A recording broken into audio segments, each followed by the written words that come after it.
তুমি সুখ যদি নাহি পাও, সুখের সন্ধানে যাও। যাও সুখেরই সন্ধানে যাও। আমি তোমারে পেয়েছি হৃদয় মাঝে, আর কিছু নাহি চাই গো, আমারও পরানো যাহা চাই। তুমি তাই গো, আমারও পরানো যাহা চাই। বারান্দায় হাঁটু মুড়ে বসে আছে একজন 30 বয়সী নারী। তার গলার সুর বুঝিয়ে দেয় তার হৃদয়ের খবর। হাতে একটি ফটো ফ্রেম, তাতে বানানো আছে একজন নারী, পাশেই একজন সুদর্শন পুরুষ, তার কোলে একটি শিশু। সকলের মুখেই তৃপ্তির হাসি, চোখের ভাষায় প্রকাশ পায় হাজারো প্রাপ্তির গল্প। কি ভাগ্য তাদের সাথে খেলেছে ভয়ানক এক খেলা। সে খেলায় তার কেবল কয়েকটি ঘুঁটি মাত্র। নারীটি হাত দ্বারা শুয়ে শুয়ে দেখছে ছবিটি থাকা মানুষগুলোকে। তার চোখে আজ আর কোনো পানি নেই, চোখগুলো আজ তার সঙ্গ দিচ্ছে না। কতদিন হয়ে গেল এই মুখগুলো দেখে না, হয়তো তারা সুখেই আছে তাকে ছাড়া। বাচ্চাটাও হয়তো আজ অনেকটা বড় হয়েছে, এখন হয়তো প্রাণ খুলে হাসে, কথা বলে। কিন্তু তার হাসি কথা সব কিছুর মাঝে এই নারীটির অস্বস্তি অনুপস্থিত। তার ভাবনা ভঙ্গ হয় ছোট্ট এক বাচ্চা মেয়ের কণ্ঠে। নারীর কর্ণভেদ হতেই হাতের ছবিটি লুকিয়ে নেয় আঁচলের তলায়। মাম্মা, কোথায় তুমি? এখানে এসে বসে আছো? কি হয়েছে মাম্মা? এই তো আমি। ক্ষুধা পেয়েছে আমার। এর মাঝে ভেসে আসে এক পুরুষালী কণ্ঠ। তোমার আঙ্কেল কতখানি? হ্যাঁ, মেয়েটা সকাল থেকে না খেয়ে আসে, এখন বাজে বেলা 11টা, তুমি এখনও ওকে খাওয়াওনি, আর এখানে এসে বসে আসো? নাজ, আমি দুঃখিত আশরাফ, আমি ভেবেছিলাম নিশাত ঘুম থেকে ওঠেনি। ও তো সবসময় দেরি করে ওঠে, তাই একটু বারান্দায় এসে বসেছি। আশরাফ, ঠিক আছে, এখন যাও। আর হ্যাঁ, এভাবে আর মুখ ভার করে বসে থাকবে না, তোমাকে হাসি ছাড়া বিশ্রী লাগে। আশরাফ ঘর থেকে বেরিয়ে যায়। হাতে থাকা ছবিটা আলমারির ড্রয়ারে রেখে নাজম মেয়েকে সাথে নিয়ে যায় খাওয়ার টেবিলে। স্বামী সংসার নিয়ে তার ছোট্ট সংসার, তবু যেন তার কিছুই নেই। কেন যেন হয় এসব কিছু তার নয়, এ কেবল কল্পনা, স্বপ্ন। এখনই তার প্রিয় পুরুষটি তার ঘুম ভাঙাবে, আর সব কিছু মিথ্যে হয়ে যাবে। সেই ঘুম ভাঙার আশাতেই সে আছে বহুদিন ধরেই, কিন্তু সে ঘুম যেন ভাঙার নয়। রাজশাহী।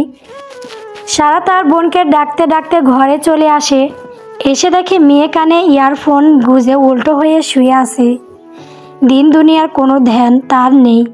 তা দেখে সারা মাথা গরম হয়ে যায়। মেয়ের বিয়ে আর 2 দিন পর, সে কোথায় শপিং করবে, রূপচর্চা করবে তা না, শেখাখোরদের মতো উল্টে পড়ে আছে। সে পা টিপে টিপে বিছানার কাছে গিয়ে তার পিঠের উপর দেয় এক চড়। তাতেই কল্পনার জগতে বাস করা সিরাত যেন পৃথিবীতে ফিরে আসে। সিরাত, মারলি কেন তুই আমাকে? সারা, না মেরে কি আদর করব? বিয়ে তোর আর সবার জার খাই আমি। আব্বু, বড় বাবা, তোমার মা, ভাবি সব মিলে ঝাড়ে আমাকে, বলে ওকে পার্লার কেন নেয় না, শপিং কেন করছি না। কোনো কাণ্ড জ্ঞান নেই আমার। বোনের বিয়ে আমি আর এক বাড়ি যে পড়ে আসি। সিরাত, বাজে বকিস না কানের কাছে। আসছিস কখন? সারা, ঘন্টা 2 হয়ে গেছে। সিরাত, ছোট বউ আসছে। সারা, আমি আসছি, আর ছোট বউ আসবে না। আসছে, যা দেখা করে আয়। সিরাত লাফ দিয়ে উঠে দৌড়ে লাগাই নিচে। ছোট বউ করে চিল্লাতে থাকে। হঠাৎ তার গতিপথে এসে দাঁড়ায় তার মা। মাকে দেখে চুপসে যায় সে। সায়রা বেগম, সারের মতো চিল্লাচ্ছিস কেন? সিরাত, আসলে আম্মু, সায়রা, 2 দিন বাদে তোমার বিয়ে, তাই এসব উশৃঙ্খল আচরণগুলো বন্ধ করো, ধীর স্থির হও, লোকে খারাপ বলে। সিরাত, আমি বুঝতে পেরেছি, আর এমন করব না। মাথা নিচু করে কথাগুলো বলে। সায়রা বেগম কিছু বলে না, সিরাতের পথ থেকে সরে যায়। সিরাত একবার মায়ের যাওয়ার পথে তাকিয়ে মুড ব্যাগসি কেটে আবার দৌড় লাগায়। এক দৌড়ে ছোট চাচার ঘরে ঢুকে দেখে তার চাচি ব্যাগের কাপড় বের করে আলমারিতে রাখছে। সে নিঃশব্দে পেছনে গিয়ে জড়িয়ে ধরে। হঠাৎ কারো ছোঁয়া পেয়ে কেঁপে ওঠে আতিয়ার শরীর। পিছন তাকিয়ে দেখে সিরাতকে, কটমট করে তাকায় তার দিকে। সিরাত একটা দুষ্টু হাসি দিয়ে তার দিকে তাকিয়ে থাকে। আতিয়া মুখ বেংসি কেটে সামনে ঘুরে যায়। সিরাত তাকে জড়িয়ে রেখেই বলে, এ রাগ করছো কে? কি করছি আমি? আতিয়া, কিছু করিসনি স্যার এবার। সিরাত, না, তোমার মান না ভাঙিয়ে কি করে সারি বলো? তুমি আমরা 7টা না 5টা না একটা মাত্র বউ। সরি চাচার বউ, আমার ছোট বউ। আতিয়া, এখন একদম ঢং দেখাবি না। চোখের আড়ালে গেলে তো খোঁজে থাকে না তোর। আমার আড়ালে বিয়োগ সেরে নিচ্ছিলি, আমি জানতেই পারতাম না। সিরাত, ইস আইসে ওনারা সারা বিয়া করে ফেলতেছি। তোমাকে তো ছোট কাকা, আম্মু, ভাবি কেউ না কেউ বলবে, তাই আমি বলিনি। আতিয়া, তারা কেন বলবে? তোর মুখ নাই? তোর বিয়ের খবর আমি আর একজনের মুখ থেকে শুনবো কেন?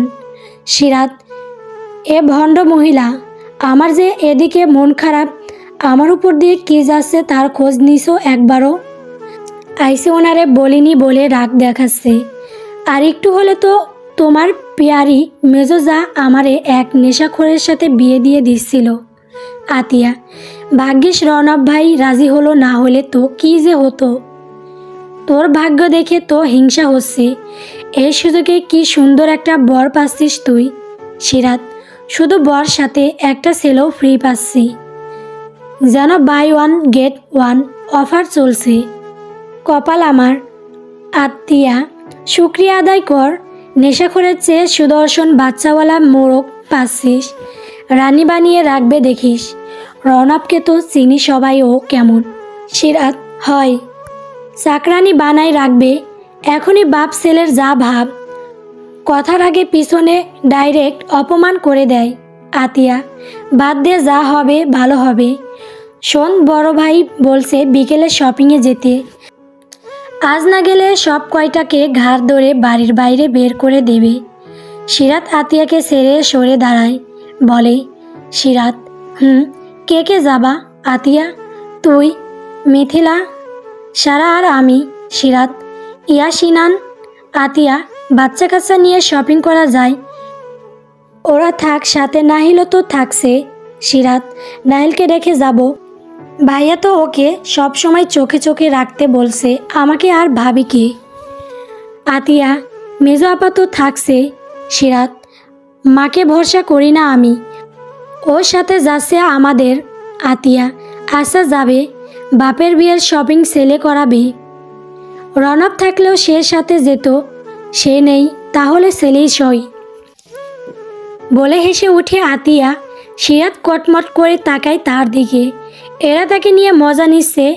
নিক সময় হলে সেও দেখে নেবে সবাইকে। চাপে পড়ে বিয়ে করতে হচ্ছে তাকে, এমনি এমনি ছেড়ে দিবে নাকি সে? মনে মনে ভাবে সে। ঢাকা 2 দিন হসপিটালে না আসার আজ রোগীর চাপটা বেশি। 1 মিনিটও বিশ্রাম নেওয়া ফুরসত পাচ্ছে না। রোগী দেখার মাঝেই তার ফোন বেজে ওঠে। তার বাবা কল করেছে। সে রিসিভ করে কানে ধরে। রওনক, হ্যাঁ আব্বু বলো। আজলম শিকদার, তুমি কি ব্যস্ত? রওনক, জি আব্বু, আজ একটু ব্যস্ত, তোমাকে আমি ফ্রি হয়ে কল করি। আজলম, 2 মিনিট শোনো, ওরা তো শপিংয়ে যাচ্ছে, আমি চাচ্ছি বিয়ের শাড়িটা তুমি ওখান থেকে নিয়ে এসো। রমরাও, তার দরকার নেই, যার বিয়ে সে পছন্দ করেই কিনুক। রাখছি। আজমল, তুমি নিয়ে আসবে? বিয়ের শাড়ি সবসময় ছেলের বাড়ি থেকে দেওয়া হয়, তোমার মা বেঁচে নেই, আমিও বুঝি না, তাই তুমি কিনবে। ওরা এখানে না হয় আরও একটা কিনবে, কিন্তু তুমি তোমার দায়িত্ব পালন করবে। রওনক, আব্বু ওপাশ থেকে ফোন কেটে দেয়। এত লোক থাকতে তাকেও কেন কিনতে হবে? ছোট কাকা কাকি আছে, আর এক বাড়ি বিয়ে, এখানে ছেলে বাড়ি মেয়ে বাড়ি আছে নাকি? সেসব চিন্তা ছেড়ে আবারও রোগী দেখে নেয়। রাজশাহী, বিকেল 4টা বাজতে তারা বের হয় বিয়ের শপিং করতে। নাইল সে বেজায় বিরক্ত। মেয়েদের শপিংয়ে সে একা একটা ছেলে। ইয়াসকেও তো বাড়ি রেখে এসেছে, তাকেও না হয় রেখে আসতো, কিন্তু না, তার বাবাটাও হয়েছে একজন, সে তো বড় হয়েছে, এখনও কি চোখে চোখে রাখতে হবে? সে কি বাচ্চা ছেলে? বাবার সাথে এই বিষয়ে কথা বলতে হবে এখনই। বাড়ির গাড়িতে এসে বসেছে সবাই। সামনে বসেছে ড্রাইভার, তার পাশে নাহিল, পিছনে আতিয়া, মিথিলা, সিরাত। সারাহর যাওয়ার কথা থাকলেও আসতে পারেনি সে। সায়রা বেগম একা বাড়িতে 2 বাচ্চা সামলাতে পারবে না, তাই তাকে থাকতে বলেছে। অনিচ্ছা সত্ত্বেও তাকে থেকে যেতে হয়েছে। সরা ইয়াস ও ইনানের সামনে দাঁড়িয়ে কোমরে হাত রেখে বলে, সারা, তোদের জন্য আমি যেতে পারিনি। বজ্জাত বিশ্বর দল, এক জায়গায় থাকলেই গন্ডগোল একটা করতে হবে তোদের। ইয়াস বল বললে, আপু, মেজো মা তোমাকে আমাদের জন্য থাকতে বলেনি, বলেছে কারণ তুমি আর সিরাত আপু এক জায়গায় থাকলে চুলোচুলি করবে তাই। সারা, বিয়াদব আসুক তোর বাপ আজকে, যদি মার না খাওয়াই তোদের। রাগে ফোঁস করতে করতে চলে যায় নিজের রুমে। কত ইচ্ছে ছিল বোনের বিয়ের শপিং করবে। সারা ও সিরাত দুজন পিঠাপিঠি, 1.5 বছরের ছোট বড়, তাই সবসময় মারামারি ঝগড়াঝাটি লেগেই থাকে। 2 বাচ্চার পর হওয়াতে সায়রা বেগমের শরীর ও মস্তিষ্কে বিরূপ প্রভাব পড়েছে। সিরাত মায়ের আদর কম পেয়েছে, কেননা তার পরপরই সারাহর জন্ম। সিরাতের বেড়ে ওঠা বেশিরভাগটাই তার বড় মায়ের কাছে। তার বড় মা মারা গিয়েছে তার যখন 8 বছর বয়স তখন। এরপর অনেকটা একাই বেড়ে উঠেছে। এরপর আতিয়া এলে সে গোছায় সিরাতের একাত্রিত, তাই তো আতিয়াকে সিরাত এত ভালোবাসে। এ কারণে মায়ের সাথে তার এত দূরত্ব। রৌনকের কাজের মাঝে আবার তার ফোনটা কর্কশ স্বরে বেজে ওঠে। বিরক্তি নিয়ে ফোনটা হাতে নিতেই দেখে মিথিলার নাম্বার। না চাইতেও রিসিভ করতে হয়। রিসিভ করতে বেশি আসছে নাহিলের গলা। নাহিল, বাবা তুমি এই কথাই ফাঁসিয়ে দিয়েছো? রৌনক, কেন বাবা, কি হয়েছে? নাহিল, তুমি কাকিয়া আর মিশুকে কি বলেছো আমাকে চোখে রাখতে? আমি কি বাচ্চা? নাহিলের কথা শুনে পিছন থেকে সিরাত বলে ওঠে, তুই বাচ্চা হবি কেন? তুই তো বাচ্চা। নাহিল সিরাতের দিকে ফিরে বলে, তুমি কথা বলবে না? তুমি টেনে আমাকে এই মেয়েদের শপিংয়ে এনেছো, আবার আমাকে বাচ্চা বলো? সিরাত, বাচ্চাকে তো বাচ্চাই বলবো, বয়স না মোটে, ভাব দেখলে বাসি না। নাহিল, তোমার মতো নাকি সারাদিন এর সাথে ওর সাথে ঝগড়া করি? সিরাত, কার সাথে করি ঝগড়া? তুই সেদে এসে গায়ে পড়ে ঝগড়া বাঁধাস। ঝগড়েতে ছেলে মেয়েদের মতো ঝগড়া করে। মুখ বেংসি দিয়ে অন্যদিকে তাকায়। নাহিল, তুমি ঝগড়েতে? মেজো দিদা ঠিকই করে, সারাদিন তোমাকে বকে। সিরাতের মতো সেও মুখ ভেঙচি দেয়। রৌনক এত সময় তাদের তর্কতর্কি শুনছিল আর অবাক হচ্ছে, এটা তার সেই শান্তশিষ্ট ছেলে। রামিম কাল রাতেও কল করে হাসতে হাসতে বলেছিল এখানে 2 দিন থেকে তার ছেলে ঝগড়া শিখে গেছে। রোজ 3 বেলা সিরাতের সাথে বাঁধে। সে ধমকে ওঠে নাহিলকে। রৌনক, নাহিল, বড়দের সাথে এভাবে কথা বলো তুমি? একটু কড়া স্বরে বলল কথাটি। নাহিল বাবার কথা শুনে চুপসে যায়। সে ভুলেই বসেছিল কলে তার বাবা আছে। সে সিরাতের দিকে কটমুটিয়ে তাকিয়ে বলে, সরি বাবা। আমাকে কেন সরি বলছো? যাকে কথাগুলো বলেছো তাকে বলো। কিন্তু মিশুও তো আমাকে বাচ্চা বলেছে। সরি বলতে বলেছি তোমাকে। বাবা, তোমার বাবা কি তোমাকে এটা শিখিয়েছে যে নাহিল বড়দের মুখে তর্ক করে? তুমি তর্ক করলে, ঝগড়া করলে তো তারা বলবে নাহিলের বাবা তাকে ভালো শিক্ষা দেয়নি। তুমি কি চাও তারা তোমার বাবাকে খারাপ বলুক? এত নরম সুরে বলে কথাগুলো না। আমি চাই না তোমাকে কেউ খারাপ বলুক। তাইলে মিশুকে সরি বলো। ওকে, এখন রাখি। আমি মিশুকে সরি বলে দেব। আমি কলে থাকা অবস্থায় বলো। আমি নিজ কানে শুনতে চাই। নাহিল অনিচ্ছা থাকা সত্ত্বেও সিরাতের দিকে তাকিয়ে বলে, সরি মিশু, আমি আর তোমার সাথে ঝগড়া করব না। সিরাত নাহিলের মুখের অবস্থা দেখে মিটমিট করে হাসে। আতিয়া তার দিকে কটমটিয়ে তাকায়। রৌনক কল কেটে দেয়। নাহিল মিথিলার ফোন তাকে ফেরত দিয়ে দেয়। নাহিল মাথা নিচু করে চুপ করে বসে থাকে। আজ মিশুর জন্য তার বাবার সামনে তার ইমেজ নষ্ট হয়েছে, এতে তার বেজায় মন খারাপ। সিরাত তার দিকে আর চোখে তাকিয়ে বলে, ভদ্রভাবের অভদ্র ছেলে। নাহিল তার দিকে তাকিয়ে বলে, এই তোমার বাবা কি তোমাকে শেখায়নি বাচ্চাদের সাথে কিভাবে কথা বলতে হয়? লজ্জা লাগে না বাচ্চাদের সাথে ঝগড়া করতে আসো? সিরাত তার কথায় পাত্তা না দিয়ে বলে, আমার আব্বু আমাকে বাচ্চাদের সাথে কেমন কথা বলতে হয় তা শিখিয়েছে, কিন্তু বাচ্চাদের সাথে কিভাবে কথা বলতে হয় তা আমি নিজে শিখে নিছি। মিথিলা বিরক্ত হয়ে ধমকে বলে, এই তুমিও কি বাচ্চা? ওর পিছনে লাগছো কেন এভাবে? মিথিলার ধমক খেয়ে সিরাত চুপ হয়ে যায়। তা দেখে নাহিল মিটমিটিয়ে হেসে বলে, ভদ্র বাবার অভদ্র মেয়ে। নাহিলের কথা শুনে অবাক হয়ে তাকায়। এই ছেলে তার কথা তাকেই ফিরিয়ে দিছে। একই কল কেটে ফোনের দিকে তাকিয়ে থাকে রওনাক। ভাবে একসাথে এদের কিভাবে সামলাবে। সেকেন্ডে সেকেন্ডে ঝগড়া বেঁধে যায়। ছেলেটাও হয়েছে তেমন, 2 দিন থেকেই কেমন ঝগড়াটে হয়ে গেছে। রাজশাহী ছোটোখাটো খুনসুটির মধ্যে দিয়ে তারা শপিং শেষ করে বাড়ি ফেরে। তারা ফিরেছে রাত তখন 8টা বেজে গেছে। বসার ঘরে সবাই গোল হয়ে বসে জিনিসগুলো দেখছে। শাড়ি গয়না ছাড়াও আরও বেশ কিছু জিনিস কেনাকাটি হয়েছে।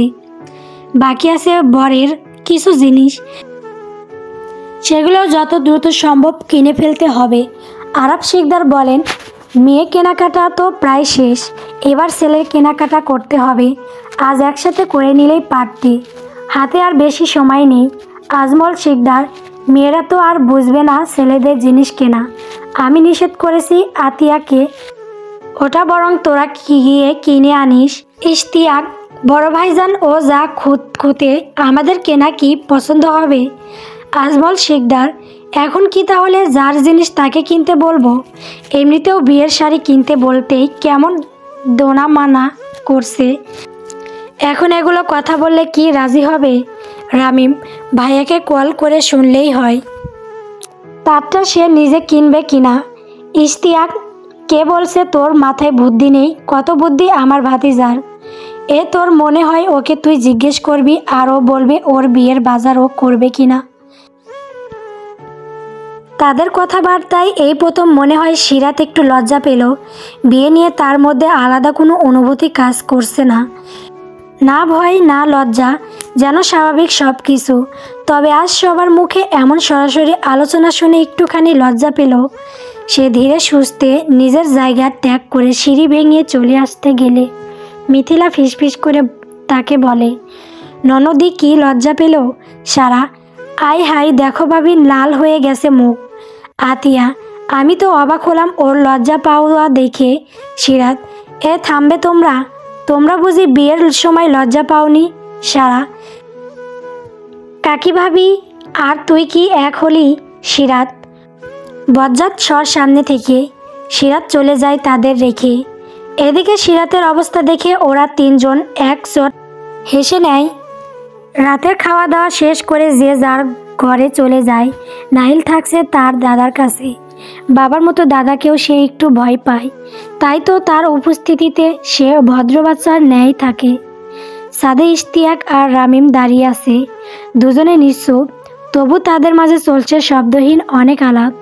নীরবতা ভেঙে রামিম বলে, কাকাই, আমার না বোনের জন্য চিন্তা হচ্ছে। এত কিছু হয়ে গেল, ও কত স্বাভাবিকভাবে বিয়েতে রাজি হয়ে গেল। অন্যদিকে ভাইয়া যে এত বছরে বিয়ে করতে চায়নি সেও হঠাৎ রাজি হয়ে গেল। ইশতিয়াক, কেন রাজি হওয়াতে কি খুশি হসনি? সিরাত, তোর বোন নিজের কুমারী বোনকে একজন বাচ্চা সমেত পুরুষের সাথে মানতে হয়তো তোর কষ্ট হচ্ছে, কিন্তু ভেবে দেখছিস না যে বিয়েটা না হলে ওর জীবন কতটা হুমকির মুখে পড়বে? তোর মা ওকে কম জ্বালায়, মেয়েটা চাপা স্বভাবের, তাই কিছু বলে না। তোর মা তো ওকে যেন তেন করে তাড়ালেই বাসে। রামিম, সে তুমি ঠিক বলেছ, মায়ের যে কি সমস্যা কে জানে। সবার বেলায় ঠিক, ওর বেলায় যত রাগ জেদ। ইশতিয়াক, মেয়েটার বিয়েটা হয়ে যাক, ওকে দূরে পাঠিয়ে দেব। রৌনকের কাছে ও ভালো থাকবে, রৌনক ওকে ভালো রাখবে। রামিম, সেটা আমি জানি ভাইয়া নিজের দায়িত্ব কখনো অবহেলা করবে না। তোমার কি মনে হয় ভাইয়ার মনে এখন আর নাহিলের মায়ের জন্য কোনো জায়গা নেই? তাদের বিয়েটা ভালোবাসার ছিল, এত সহজ পুরোপুরি মন থেকে মুছে ফেলা। যতই ঘেন্না করুক, মনের কোথাও না কোথাও সে আছে, আর এটা নিয়েই বেশি ভয়। সিরাত অনেক বেশি আবেগপ্রবণ। এই জিনিসটা কখনো যদি ওর সামনে প্রকাশ পায় তবে না জানি সেদিন কি হবে। ইশতিয়াক, চিন্তা করিস না, রনব ওর অনুভূতিকে নিয়ন্ত্রণ করতে জানে। আমার বিশ্বাস তার দ্বারা সিরাত কখনো কষ্ট পাবে না। রামিম, তাই যেন হয়। ঢাকা, রনব সে আছে মহা ঝামেলায়। কি করবে বুঝতে পারছে না। এই বয়সে এসে হবু বইয়ের জন্য শাড়ি কিনতে হবে তাকে। ভাবতেই অবাক লাগে আজ অনেকগুলো বছর পর আবারও কোনো নারীর জন্য সে শাড়ি কিনবে, তাও অন্য একজন নারীর জন্য। তার দুশ্চিন্তাকে বাড়িয়ে দিতে তার ফোনটা সশব্দে বেজে উঠল। স্ক্রিনে একটা স্বল্প পরিচিত নাম্বার ভাসছে। 2-3 বার কথা হলেও নাম্বারটা কোনো নামে সেভ হয়নি। সে রিসিভ করে ওপাশ থেকে পরিচিত মেয়েলি গলা ভেসে আসে। মেয়েটা আর কেউ নয়, তার হবু বউ সিরাত। সিরাত, আসসালামু আলাইকুম রৌনক। ওয়ালাইকুম আসসালাম। কেমন আছো? সিরাত, আলহামদুলিল্লাহ। আপনি কেমন আছেন? রৌনক, আলহামদুলিল্লাহ। হঠাৎ কল দিলে যে, কোনো সমস্যা? সিরাত, না মানে একটা বিষয় কথা বলার ছিল। আপনি ফ্রি আছেন? রৌনক, হ্যাঁ, তুমি বলো কি বলবি। সিরাত, আমি বিয়ের পর পড়াশোনা করতে চাই। রৌনক, করবে, এতে সমস্যা কি? সিরাত, না, আম্মু বলেছিল যে পড়াবে না। বিয়ের পর মেয়েদের বাইরে বাইরে ঘুরতে নেই। ছেলে মেয়ে মিশে পড়বে, শেষে একটা অঘটন ঘটাবে। রৌনক, কাকি ঠিকই বলেছে। বিয়ের পর মেয়েদের বাইরে বেশি ঘুরতে নেই। ছেলে মেয়ে মিশে একসাথে কলেজে পড়ে অঘটন ঘটায়। আমি রিস্ক নিতে চাই না, তাই তোমাকে গার্লস কলেজে পড়াবো। সিরাত, যদি পাবলিক ভার্সিটিতে চান্স হয়? রৌনক, চান্সটা দেবে কে? পড়াশোনার যা অবস্থা, এই পড়ার আবার পাবলিক। শেষমেশ হয় ন্যাশনাল, না হয় প্রাইভেট ভার্সিটিতে যেতে হবে। সিরাত, একটু বেশি বললেন না? আমি এতটাও খারাপ ছাত্রী না। আম্মু একটু বাড়িয়ে বলে। রৌনক, হ্যাঁ, আম্মুরা বাড়িয়েই বলে সব সময়। আর আম্মুর মেয়েরা সবসময় ঠিকই করে। সে যাই হোক, আগে এসেছি তো দাও, তারপর দেখা যাবে। কলেজেও যাও না ঠিক মতো শুনলাম। সিরাত, কলেজে কি যাব? বাচ্চা বাচ্চা ছেলে মেয়েদের সাথে পড়তে হচ্ছে, এর চেয়ে লজ্জার কি আছে? রৌনক, লজ্জার কি আছে? তুমি কি ফেল করে নিচের ক্লাসে আসো? না তো, সমস্যা ছিল তাই ইয়ার গ্যাপ পড়েছে। এতে লজ্জা পেতে হবে কেন? সিরাত, মুখে অমন বলা যায়। রৌনক, বাদ দাও, পরীক্ষার বেশি দিন নেই। বিয়ের শাদির ঝামেলা শেষ করে মন দিয়ে পড়ো, এরপর দেখা যাবে কি করা যায়। পাবলিক না হলে প্রাইভেট গার্লসে পড়বা। সিরাত, শুধু মেয়েদেরটা কেন, ছেলে মেয়ে একসাথে হলে কি সমস্যা? রৌনক, সমস্যা কি যেন তেন? বিশাল সমস্যা। আমি ভাই বয়স্ক মানুষ, ওইসব কলেজে পড়ে যদি আমার বউয়ের আর আমাকে ভালো না লাগে, তখন যদি আমাকে রেখে অন্য কম বয়সী ছেলের সাথে চলে যায়, তখন দ্বিতীয়বার বউ হারাবো। একই ভুল বারবার করার মতো বোকা আমি নই। সিরাত, হ্যাঁ, সবাইকে তো এক ভাবেন। যত সব মেজাজ খারাপ কথাবার্তা। পড়বই না। রৌনক, সেই ভালো, তাহলে অন্তত চিন্তামুক্ত থাকতে পারবো। আর রেজাল্ট ভালো না হলে আমি এমনি পড়াবো না। এখন ফোন রেখে যাও, ঘুমাও। রৌনক কল কেটে দেয়। সে যতই মজা করে কথাগুলো বলুক, সে বোঝে মেয়েটা কতটা দুশ্চিন্তায় আছে, অনিশ্চিতায় আছে তার জীবন নিয়ে। তাই তো সহজ করার এই ছোট্ট প্রসেসটা তার। সে চায় সে যেমনই থাকুক, তার কাছেই মানুষগুলো সবসময় ভালো থাকুক। পরদিন সকাল 9:30। আশরাফ দেখে তার রুমের পাশে দরজাটা এখনও খোলেনি। আজ একটু চিন্তিত হয় সে। সে যতটুকু চেনে মেয়েটাকে, তাতে এত বেলা করে কখনোই ঘুম থেকে ওঠে না। তাই সে বাধ্য হয়ে দরজার নব ঘুরিয়ে দরজাটা খুলে ভেতরে উকি দিয়ে দেখে রুমের মধ্যে শুনশান নীরবতা। পর্দাগুলোও আজ টেনে রাখা। সে কি এগিয়ে যায় বিছানার দিকে। ডান পাশে নিশাত ঘুমিয়ে আছে, তার পাশেই উল্টো ঘরে শুয়ে আছে নাচ, গলা অবধি কম্বল দিয়ে ঢাকা তার। এই গরমের মাঝেও সে এভাবে পেঁচিয়ে শুয়ে আছে দেখে চিন্তার মাত্রা বৃদ্ধি পায়। সে নিশাতকে বার কয়েক ডাকতেই নিশাতের ঘুম আগলা হয়। মুখের সামনে বাবাকে দেখে তার গলা জড়িয়ে ধরে উঠে পড়ে। মেয়েকে তুলে কোলে নেয় সে। নিশাত, পাপা, এত সকাল সকাল কেন ডেকেছো? আমার ঘুম হয়নি। আশরাফ, কেন পাপা, তুমি রাতে ঠিক মতো ঘুমাওনি? নিশাদ, নো পাপা, কাল মাম্মার জ্বর হয়েছিল রাতে, মাম্মা খুব কষ্ট পাচ্ছিল, তাই আমি মাম্মার মাথায় কাপড় পেঁচিয়ে দিয়েছি যেভাবে মাম্মা আমাকে দেয়। আশরাফ, তাই নাকি সোনা? তা পাপাকে কেন ডাকলে না? নিশাদ, মাম্মা নিষেধ করেছে ডাকতে, তাই ঘুমের মাঝের কথার আওয়াজ পেয়ে নাজের ঘুম হালকা হয়। তার জ্বর কমলেও মাথার ভারী ভাবটা কাটেনি, তাই কোনো মতে চোখ খুলে আশেপাশে দেখে সামনে আশরাফও তার মেয়েকে দেখে তড়িঘড়ি করে উঠতে গেলে আশরাফ বাধা দেয়, বলে, উঠতে হবে না, শুয়ে থাকো। রাতে নাকি অসুস্থ ছিলে, তা আমাকে ডাকোনি কেন? নাজ, তুমি সারাদিন খাটাখাটনি করে রাতে বাড়ি আসো, ক্লান্ত থাকো, তাই আর ডাকতে মন চায়নি। আশরাফ, তোমার আর নিশাতের বিষয়ে আমার কোনো ক্লান্তি আসে না নাজ। এরপর যেন আর এমন কিছু না শুনি, এতে মনে হয় আমি আমার দায়িত্ব ঠিকভাবে পালন করছি না, তোমাদের খেয়াল ঠিকমতো রাখতে পারছি না। নাজ মাথা নিচু করে নেয়। কত করেছে লোকটা তাদের জন্য, বিনিময়ে কিছুই দিতে পারেনি সে। কিভাবে দিবে সে যে অপারগ। আজকাল প্রায় তার শরীরটা খারাপ থাকে, কোনো কিছুতেই মন বসাতে পারে না, সব কিছু বিরক্ত লাগে। লোকটাকে আর কত জ্বালাবে। আশরাফ নাজ ও নিশাদকে নিয়ে ক্যালিফোর্নিয়ার সান ডিয়েগো শহরে থাকে। আশরাফ একটি ব্যবসায়ী পরিবারের ছেলে, বংশ পরম্পরায় সেও এখন একজন সফল ব্যবসায়ী, দেশ বিদেশে তাদের ব্যাপক নাম ডাক। 6 বছর আগে নাজ ও নিশাদকে নিয়ে আসে এই শহরে, সেই থেকেই চলছে তাদের এই একঘেয়ে জীবন। আশরাফ নিশাদকে কোলে নিয়ে বের হয় রুম থেকে।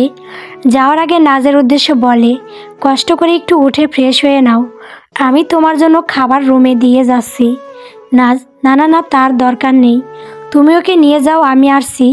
আশরাফ, চুপ থাকো, যা বলছি তাই করো, বলে সে রুম ত্যাগ করে। নাজ বসে বসে ভাবে, আজ বহুদিন পর তার এক সময়ের প্রিয় মানুষটি তার স্বপ্নে এসে ধরা দিয়েছে। অসুস্থ হলে অবচেতন মন তাকে নিয়ে ভাবে, তাই তো স্বপ্নে এসে হানা দেয় সে। তেমন আজও এসেছিল, মুখে সেই চিরচেনা হাসি, বাচ্চামো ভাবটা। তার অসুস্থতায় কতখানি অস্থির হয়ে উঠত সে, যেন শরীরটা তার হলেও কষ্টটা বিপরীতের মানুষটা অনুভব করতে পারত। তাই তো এতগুলো বছরে তার প্রিয় সময় হয়ে উঠেছে এই অসুস্থতার সময়গুলো। সে জানে তাকে নিয়ে ভাবাও পাপ, এজন্যই সে ইচ্ছে করে আশরাফকে ডাকে না।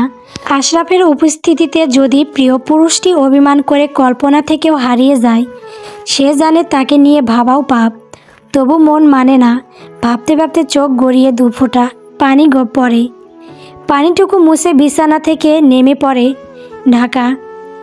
ব্যস্ত এই শহরে 2 জন পুরুষ বেরিয়েছে শপিংয়ের উদ্দেশ্যে। রনব, সে বেজায় বিরক্ত তার বাবার কাজে, তাকেই কেন এই কাজটা দেওয়া হলো। অন্যদিকে রায়হান ফাঁক ফোকরে মজা নিতে ব্যস্ত। বন্ধুর মুখখানি আজ দেখার মতো হয়েছে। বিয়ে করবে না করতে করতে আজ হবু বউয়ের জন্য শাড়ি কিনতে যাচ্ছে। একটু বাড়িয়ে দেখতে সে গলা খাকড়ি দিয়ে বলে, হেরে ভাই, ফিলিংস কেমন?